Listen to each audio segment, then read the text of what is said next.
कांग्रेस ने अपना घोषणा पत्र जारी करा और घोषणा पत्र जारी करते हुए राहुल गांधी ने जो बात कहे हैं उसको हम एक एक करके आपको बताएंगे और उसके बाद इसके ऊपर रवीश कुमार जी एक विश्लेषण लेकर आते हैं, उनके बारे में भी बताएंगे और क्रिटिसाइज करने का पूरा हक मिलता है। तो हम उनके वीडियो का भी थोड़ा यूज करेंगे। हो सकता है वो कॉपीराइट दे दे, उसका हमें कोई दिक्कत नहीं है। कॉपीराइट देंगे हम हटा देंगे वीडियो को, लेकिन क्रिटिसाइज तो हम करेंगे।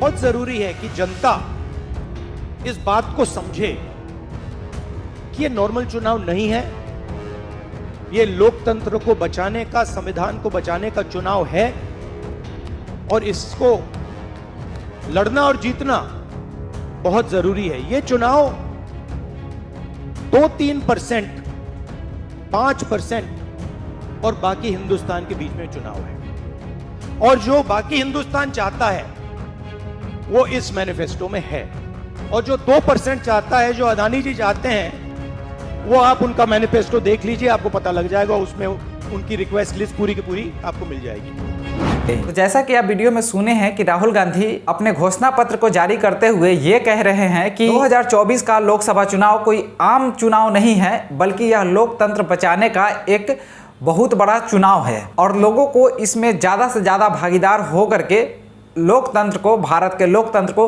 बचाए रखने में अपना योगदान करना चाहिए। तो हम राहुल गांधी जी से पूछना चाहेंगे कि राहुल गांधी जी, आप और विपक्ष की सारी पार्टियां 2019 में एक होकर के जब लोकसभा चुनाव था तो भी यही बात कह रहे थे कि यह लोकतंत्र बचाने का चुनाव है, इसके बाद लोकतंत्र जीवित नहीं रहेगा। तो क्या आप उस बात के लिए आज माफ़ी मांगेंगे जो 2019 में आप कह रहे थे? क्योंकि फिर आप वही नैरेटिव सेट करना चाहते हैं कि 2024 में भी लोकसभा का जो चुनाव हो रहा है, इसके बाद कोई भी लोकतांत्रिक चुनाव यहाँ पे नहीं होगा। खैर, इन सब बातों को छोड़कर आगे बढ़ते हैं और आते हैं रवीश कुमार जी के ऊपर। रवीश कुमार यूं तो अपने आप को शुद्ध शाकाहारी पत्रकार मानते हैं, मतलब कि इनको किसी भी पार्टी से कोई लेना देना नहीं है, एकदम न्यूट्रल पत्रकार अपने आप को बताते हैं। तो रवीश कुमार जी, आप जब से कांग्रेस का घोषणा पत्र जारी हुआ है तो ये समझाने में बिजी है कि कांग्रेस अगर सत्ता में आ गई तो संसद वैसी ही चलेगी जैसे मोदी राज में चलती रही, गोदी मीडिया वैसे ही गोदी मीडिया बना रहेगा जैसे मोदी राज में बना रहा। मतलब ये कहना चाह रहे हैं कि कांग्रेस की सरकार जब भी बनेगी तो गोदी मीडिया जो भी है उसको पूर्ण रूप से बैन कर दिया जाएगा या उस पर अंकुश लगाया जाएगा। तो रवीश जी, आप यह बताइए कि अगर सरकार खुद से तय करने लगे कि कौन सी मीडिया उसके फेवर में है और कौन सी मीडिया उसके अगेंस्ट में है, तब तो कोई भी सरकार जो कर रही है वो सही है। मतलब अगर आज भी नरेंद्र मोदी की सरकार है, अगर बीजेपी की सरकार आपको पूर्ण रूप से बैन कर दे, आपको यूट्यूब पे भी वीडियो ना बनाने दे, वो भी गलत नहीं है। क्योंकि जैसा कि आप कह रहे हैं कि कांग्रेस आएगी, गोदी मीडिया के ऊपर अंकुश लगाएगी, तो उस हिसाब से तो ये सरकार बहुत अच्छी है, क्योंकि अभी तक इस सरकार ने आप जैसों का मुंह बंद नहीं किया है, बल्कि आप लोग तो सिर्फ चैनल को छोड़कर गए हैं, फिर भी आप लोग अपना बात रख पा रहे हैं। और आप कहते हैं तानाशाही की बात कि इस सरकार में तानाशाही है। अगर तानाशाही होती तो आप शायद यह बात बोलने के लिए यूट्यूब पे उपस्थित नहीं रहते, आज आप जेल के सलाखों के पीछे होते। रवीश जी अपना पूरा प्रोपेगेंडा इस बात को समझाने में लगे हुए हैं कि कांग्रेस ने जो घोषणा पत्र जारी किए हैं उसमें एक एक चीज बहुत अभूतपूर्व है, मतलब कि वह गेम चेंजर है भारत के लिए। जैसे कि उस घोषणा पत्र से भारत की इकोनॉमी एकदम बूस्ट हो जाएगी, एकदम अमेरिका से आगे चला जाएगा, चीन से आगे चला जाएगा भारत का इकोनॉमी। रवीश जी, आपको इस मुद्दे पे बात करना चाहिए कि कांग्रेस ने भारत को आगे किस दिशा में ले जाने के लिए बात करा है, लेकिन आप बात कर रहे हैं उसके कास्ट सेंसस लेके आएगा कि वो जातीय जनगणना कराएगा। अब बताइए भाई कि जातीय जनगणना से भारत के आम लोगों के ऊपर इसका कितना प्रभाव पड़ेगा और क्या इससे भारत के लोगों को रोजगार मिल जाएगा। सिलसिलेवार तरीके से रवीश कुमार एक एक पॉइंट को समझा रहे हैं, तो आइए उस पॉइंट पे हम भी थोड़ा डिस्कशन कर लेते हैं। कांग्रेस ने अपने मैनिफेस्टो में वादा किया है कि वह यह सुनिश्चित करेगी कि मौजूदा न्यायपालिका के ऊपर किसी भी तरह का दबाव नहीं आए, और उन्होंने साथ ही ये भी कहा है कि हम न्यायपालिका को 2 तरीके से रखेंगे, एक संवैधानिक पीठ अलग रहेगी और एक अपील न्यायालय अलग रहेगा। चलो आप ये करोगे, ठीक है, अच्छी बात है, लेकिन सरकार ये कह के आए कि हम न्यायपालिका को एकदम निष्पक्ष रखेंगे। तो चलिए आपसे एक बात पूछते हैं रवीश जी, आप बताइए कि 2014 से पहले बीजेपी की सरकार नहीं थी, 1947 से लेकर आज तक सिर्फ कांग्रेस की सरकार रही है। तो आप क्या मानते हैं कि 1947 से 2014 तक क्या न्यायपालिका निष्पक्ष रूप से काम कर रही थी? और 2014 से लेकर अभी तक न्यायपालिका के ऊपर सिर्फ प्रेशर है? मतलब आज के डेट में आप ये कहना चाह रहे हैं कि न्यायपालिका के ऊपर गवर्नमेंट का प्रेशर है और वह निष्पक्ष तरीके से फैसला नहीं कर पा रही है। यह एकदम बेवकूफ़ बनाने वाली बात है। कोई भी सरकार आती है तो किसी भी एजेंसी को वो इस्तेमाल करती है, चाहे वह कांग्रेस हो या बीजेपी हो। आगे कांग्रेस ने वादा किया है कि जो नीति आयोग है अभी उसको फिर से योजना आयोग बना दिया जाएगा। दरअसल 2014 में जब मोदी जी सरकार में आए थे तो योजना आयोग को बदल करके उन्होंने नीति आयोग नाम दिया था और नीति आयोग के तहत काम हो रहा था। आगे कांग्रेस के घोषणा पत्र में है कि वह भय से मुक्ति का वादा करती है। अब बताइए रवीश जी, भय से मुक्ति का वादा का मतलब क्या है? पश्चिम बंगाल में जिस तरह से बीजेपी के कार्यकर्ताओं की हत्या हुई और जिस तरह से अभी संदेशखाली में महिलाओं के साथ यौन उत्पीड़न की घटनाएं हुई हैं, उस पे आप लोग एक शब्द भी बोले? क्या कांग्रेस वालों ने एक शब्द भी बोला? आप कह रहे हैं कि भय मुक्त वातावरण बनाएंगे। अरे पहले वहाँ बना लीजिए ना जहाँ पे आपकी सरकार है, स्टेट में जहाँ पे आप रूल कर रहे हैं वहाँ तो कम से कम बना लीजिए पहले भय मुक्त वातावरण। आगे रवीश जी यह समझा रहे हैं कि किसी चैनल को, यूट्यूब चैनल को बैन कर दिया गया सरकार के तरफ से और उसको बताया तक नहीं गया। रवीश जी तब कहाँ थे आप जब मनीष कश्यप का चैनल तेजस्वी यादव ने बंद कराने का पूरा षड्यंत्र रचा था? तेजस्वी यादव ने मनीष कश्यप को जेल के अंदर डाला था। तो आपकी पत्रकारिता और आपकी इंसानियत मर गई थी। उस समय आपको आके बोलना चाहिए, क्योंकि आप निष्पक्ष है तो आप किसी भी व्यक्ति के ऊपर या किसी भी पत्रकार के ऊपर कुछ भी हो रहा है तो आपको उसको मुखरता से उठाना चाहिए। लेकिन नहीं, आप जब देखते हैं कि यह पत्रकार आपके फेवर वाले बात करते हैं, आपके तरीके का बात करते हैं, तब आप उसके लिए आवाज़ उठाते हैं। लेकिन आप देखते हैं कि यह आपसे मेल नहीं खाता है, किसी व्यक्ति का विचार आपसे मेल नहीं खाता है, तो आप उसके लिए आवाज़ तो दूर का बात, आप उसके बारे में कभी कहते भी नहीं हैं। आगे जो कांग्रेस ने वादा करा है उसको मैं पढ़ के आपको सुनाता हूँ। कांग्रेस मीडिया की पूर्ण स्वतंत्रता सहित भाषण और अभिव्यक्ति की स्वतंत्रता बहाल करने का वादा करती है। अब बताइए राहुल गांधी जी, आप जब आएंगे तो मीडिया को स्वतंत्र रखेंगे।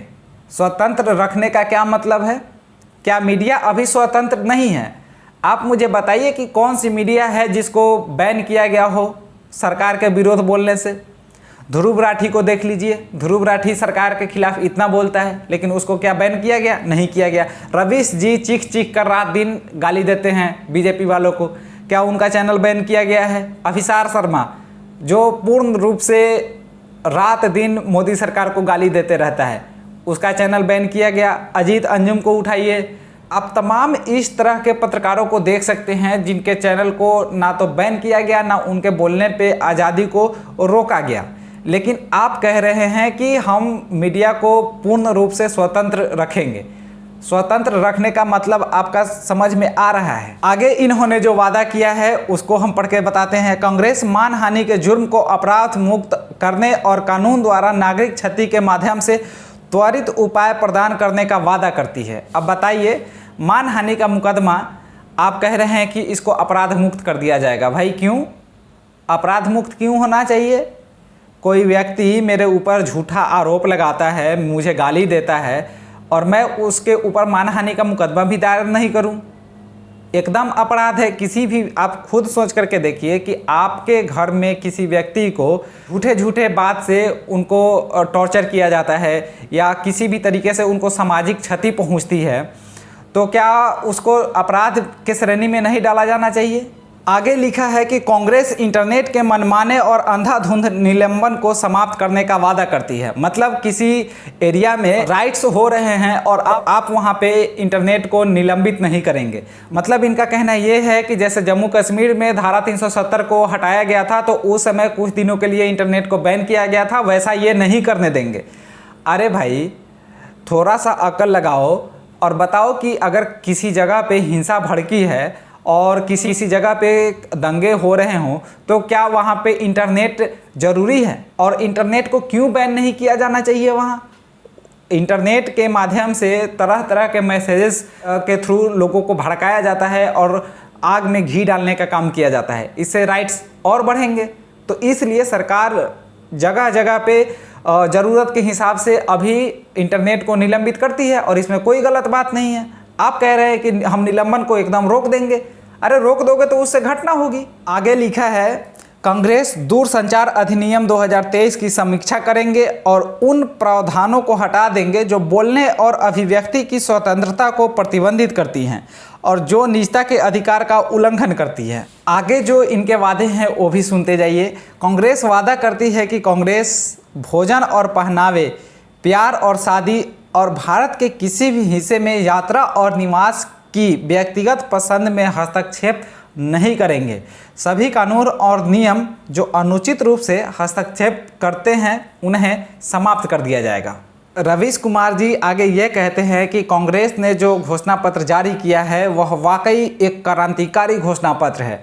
इनके हिसाब से यह लोकतंत्र को एकदम बचा के रखेगा, जबकि यही लोग हैं जो कहते हैं कि कानून बदल दिया जाएगा, ये सरकार रहेगी अगर तो कानून को और बदल देगी, कानून में ये कर देंगे वो कर देंगे, पूरे कानून को ये लोग नष्ट करना चाहते हैं। कांग्रेस ने जो वादा किया है उसका जो घोषणा पत्र देखिएगा, उसमें क्लियरली उसने सिर्फ इस बात पे फोकस किया है कि आने वाले दिन में अगर हमारी सरकार बनती है तो हम जो मौजूदा कानून है उस पर बहुत ज़्यादा डिजास्टर चेंजेस करने वाले हैं।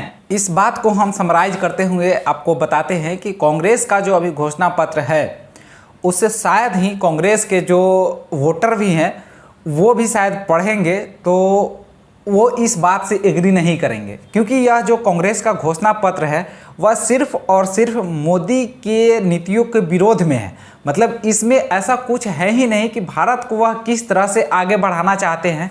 इसमें कहीं भी रूपरेखा उस तरह का तैयार नहीं किया गया है और ना ही भारत के फ्यूचर के ऊपर बात करी गई है, ना ही यहाँ के युवाओं को, यूथ को लेकर के कुछ बातें रखी गई हैं, यहाँ के लोगों को लेकर के भी कोई बातें नहीं रखी गई है। सिर्फ और सिर्फ यह मैनिफेस्टो जो है वह बीजेपी सरकार के अगेंस्ट में है। जो भी बीजेपी अभी कार्य करती है सिर्फ उसके अगेंस्ट में है।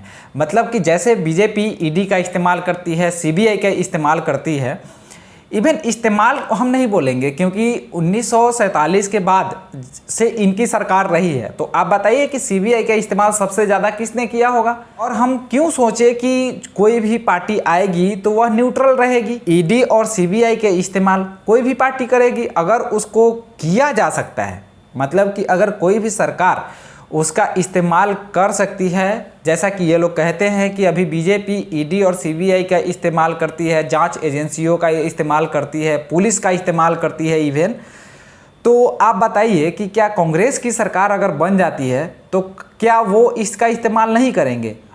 और यह किस तरीके से तय होगा कि वह निष्पक्ष है? अभी दिक्कत क्या है कि ईडी और सीबीआई जिसके खिलाफ चार्जशीट फाइल करती है या जिसके पीछे भी पड़ती है, तो उनके पास से अगर कोई डॉक्यूमेंट, कोई सबूत नहीं मिलता तो हम कह सकते थे कि यह एक इस्तेमाल है। लेकिन जैसे ईडी किसी के पीछे पड़ी हुई है और उसके पास से वाकई में सबूत मिल रहे हैं जो ईडी खोजना चाहती है, तो इसमें गलत क्या है? अगर किसी ने धांधली करी है या घूसखोरी करी है तो उसके पीछे ईडी सीबीआई जाना चाहिए, ये तो अच्छी बात है, चाहे वो किसी भी पार्टी का हो। और कोई भी पार्टी जब वह तत्कालीन समय में सरकार में रहेगी तो अपने कैंडिडेट के ऊपर सीबीआई और ईडी का इस्तेमाल करेगी ही नहीं, कोई पार्टी नहीं करेगी, कांग्रेस भी आएगी नहीं करेगी। हम तो इवन चाहते हैं कि भाई जिस तरह से अभी ईडी और सीबीआई का आप कह रहे हो कि बीजेपी इस्तेमाल कर रही है, तो अच्छी बात है, कर दें दो, और फिर जब आपकी सरकार आएगी फिर आप इनके खिलाफ इस्तेमाल करना, यही तो होता है। और अगर नरेंद्र मोदी किसी भी तरीके से भ्रष्टाचार अगर किए होंगे तो ईडी और सीबीआई भिराओ इनके ऊपर भी, जब भी तुम सरकार में आओ भिरा देना इनके ऊपर सीबीआई ईडी, क्या फ़र्क पड़ता है? अगर किए होंगे तो दूध का दूध और पानी का पानी हो जाएगा। अगर आप ये कह रहे हो कि हम ईडी और सीबीआई को ही हटा देंगे, क्या मूर्खतापूर्ण बात करते हो यार तुम लोग। मतलब कांग्रेस के घोषणा पत्र में जो भी लिखा गया है मैंने उसको ध्यानपूर्वक पढ़ा है। पता नहीं कौन बेवकूफ़ है जो इस तरह का घोषणा पत्र लेकर के आता है। इनके अंदर थोड़ा भी अकल नहीं है कि भारत की जनता क्या एक्सपेक्ट कर रही है, इनको इवन ये भी नहीं पता है कि यहाँ की जनता चाहती क्या है, जनता का मूड क्या है, हम किस वादे से उसको अपनी ओर आकर्षित कर सकते हैं, किस बात से हम उसको प्रभावित कर सकते हैं। इनके यहाँ ऐसा कोई मापदंड ही नहीं है। ये लोग रैंडमली कुछ भी आके उलूल जुलूल घोषणा पत्र जारी कर देते हैं। यार कानून बदल के तुम क्या कितने लोगों को प्रभावित कर लोगे? ना कांग्रेस के पास नीति है, ना ही कोई नियत है। भारत आगे कैसे जाएगा? इवन बीजेपी जब बात करती है तो बीजेपी में आप एक स्ट्रक्चर देखिएगा कि जब वो बात करती है तो उसके कुछ नेता हिंदू के पक्ष को मजबूती से रखते हैं, तो फिर कुछ नेता उसके विकास के एजेंडे को मजबूती के साथ रखते हैं, और स्ट्रेटजी ऐसे ही होता है।